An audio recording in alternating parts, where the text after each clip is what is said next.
Dokter Niko, ada Ya? netizen yang tanya nih. Tanya apa? Katanya dia tes pack berkali-kali positif dok, tapi seminggu setelahnya malah haid. Kok bisa sih dok? Oh, itu namanya chemical pregnancy. Ini nih penting, yuk kita bahas.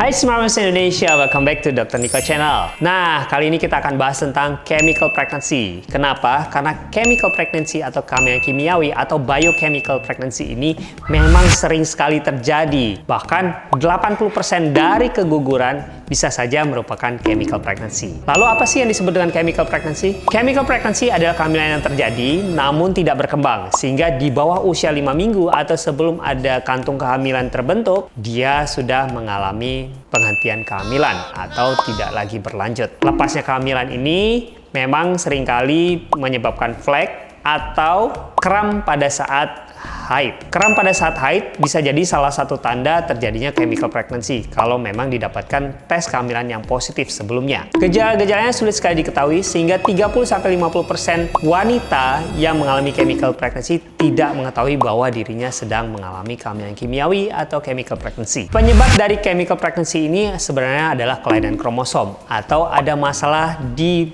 implantasi dari embrio. Tapi Smart Moms tidak perlu khawatir, bukan berarti karena sering terjadi chemical pregnancy, maka Smart Moms tidak bisa menghasilkan kehamilan yang normal hingga akhir kehamilan. Nah, kondisi-kondisi chemical pregnancy ini memang sering sekali terjadi pada kelainan kromosom. Jadi, kalau memang kehamilannya berlanjut, bisa saja bayi yang terbentuk cacat. Jadi, tidak perlu khawatir, Smart Moms hanya cukup pola hidup sehat dan makan makanan sehat yang bergizi seimbang untuk mengurangi kejadian kelainan kromosom ini. Tapi, sperma suami juga harus diperiksakan. Pada kondisi-kondisi di mana terjadi DFI yang tinggi atau DNA Fragmentation Index yang tinggi, yaitu di mana sperma yang membawa kromosom yang rusak itu tinggi, lebih dari 25%, maka chemical pregnancy ini semakin sering terjadi. Jadi, pada prinsipnya, chemical pregnancy ini selain terjadi kelainan kromosom, juga terjadi masalah implantasi embrio. Salah satunya adalah kondisi-kondisi di mana thin endometrium atau dinding dalam rahim yang tipis, sehingga menyebabkan kurangnya nutrisi dan kurangnya perdarahan pada embrio tersebut. Nah, embrio yang sudah menempel sehingga tidak mampu bertahan dan akhirnya lepas kembali. Nah, pada saat haid, biasanya haid juga bisa menjadi banyak. Kram perut yang dirasakan juga lebih nyeri dibandingkan haid biasanya, dan bisa saja terjadi flek-flek sebelum jadwal haid berikutnya. Nah, oleh karena itu, untuk Smart Moms yang mengalami malnutrisi, haruslah diperbaiki dulu pola nutrisinya. Karena malnutrisi juga bisa menjadi salah satu faktor resiko terjadinya chemical pregnancy. Jadi, Smart Moms nggak perlu khawatir ya. Smart Moms masih bisa kok hamil normal kembali setelah terjadinya chemical pregnancy. Nah, yang harus diperhatikan itu tadi ya, pola hidup sehat, pola nutrisi yang sehat, itu sangat mendukung terjadinya kehamilan yang sehat juga. Nah, Smart Moms juga harus memperhatikan sperma palsu.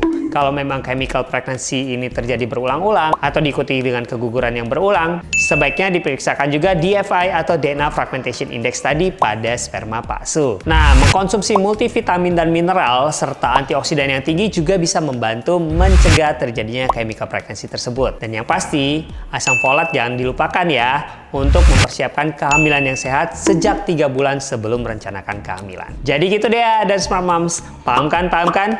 Kalau Smart Moms masih punya pertanyaan lain, boleh nih tulis di kolom komentar di bawah atau kunjungi Instagram saya di Nicholas_SPOG. Dan ingat-ingat untuk like, subscribe, dan share video ini supaya saya tetap bisa menjawab pertanyaan Smart Moms se-Indonesia.